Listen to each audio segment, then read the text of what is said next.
Hey guys, it's Nekia Nichelle with Chicago Tribune, ChicagoNow.com. We have waited for a very long time, but we finally got Mya right off of stage this evening. How you doing, Mya? Wonderful. How are you? I'm good.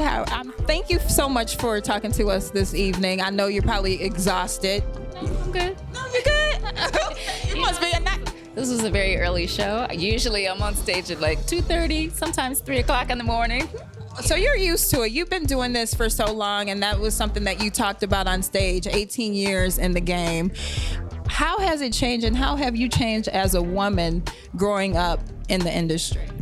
Wow, I was 18 years old 18 years ago. So I'm 36 now, and I've gotten to partake in a life, and have trials, tribulations, and learn myself through the ups and downs, I would say. So I've definitely cultivated myself as a woman, and knowing that I can go from ground zero to beyond. And that's the most amazing thing that's happened to me personally. Just self-reassurance and confidence with anything, and having the grace to know that I can move forward in the faith, obviously. And a lot of that plays into songwriting. As far as the industry is concerned, it's changed a lot as far as connectivity and the internet, which has been a blessing being an independent artist. But I guess the music industry hurts a lot because of the lack of record sales due to free illegal downloads or free legal downloads, So I guess the value of music, monetarily speaking, has damaged a lot of the major labels. But my fans keep me going, and the love for music keeps me going. And I just love performing, and I love songwriting and sharing. Mm-hmm. Well, I noticed too, you speak about your fans, and on social media, you're very active. Like, you get in there on the... It's a lot to keep track of, so many pages, so many social media outlets and applications. I just signed up on Snapchat about a week and a half ago, and I posted maybe 2 things because I can't keep up with it. You have to have internet service and all of that stuff. But I love it. I just need to make some time for it. Well, at least you have a team of people to help you out, and make things a little bit easier for you. Yeah, always. Now let's talk about your new music. You're on an independent label now. You're doing your own thing. Is it a little bit harder to reach the people now that you're having to do it all independently and, like you said, put that grind in? Are you used to that grind? I love the grind. When you love what you do, it doesn't sometimes feel like a grind unless you're dead tired and moving from city to city every day. But no, it really gives you extra adrenaline when you're passionate about something. It is a grind. It's a lot of work, a lot of wearing several hats to make one thing happen, but it's necessary. What was the other question that you asked me attached? The new album. Is it hard getting it out there and putting it out there since, everything's a little bit different nowadays? Well, I would say being an independent artist, I guess one of the cons is the lack of financial outreach or support that gives outreach to the masses. For example, one song on radio is very expensive and can cost up to $150,000 plus just to play nationwide. And a lot of the fans don't know that. But then, touring and videos and all of that stuff, and then television time, it can equate to millions of dollars just for one song. And that's a lot for one individual to just handle independently for one song. But yes, so those are the things as far as being an independent versus major.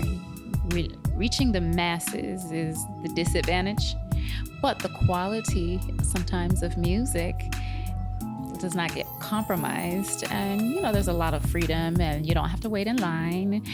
If you want something out in the universe, you can put it out immediately with great platforms like Apple or iTunes, InGroove, Spotify, Google Play.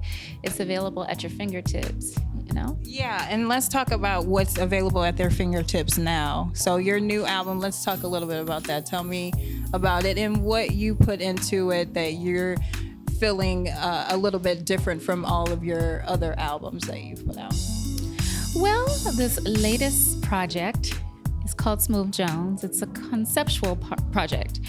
And I play the part of a radio host.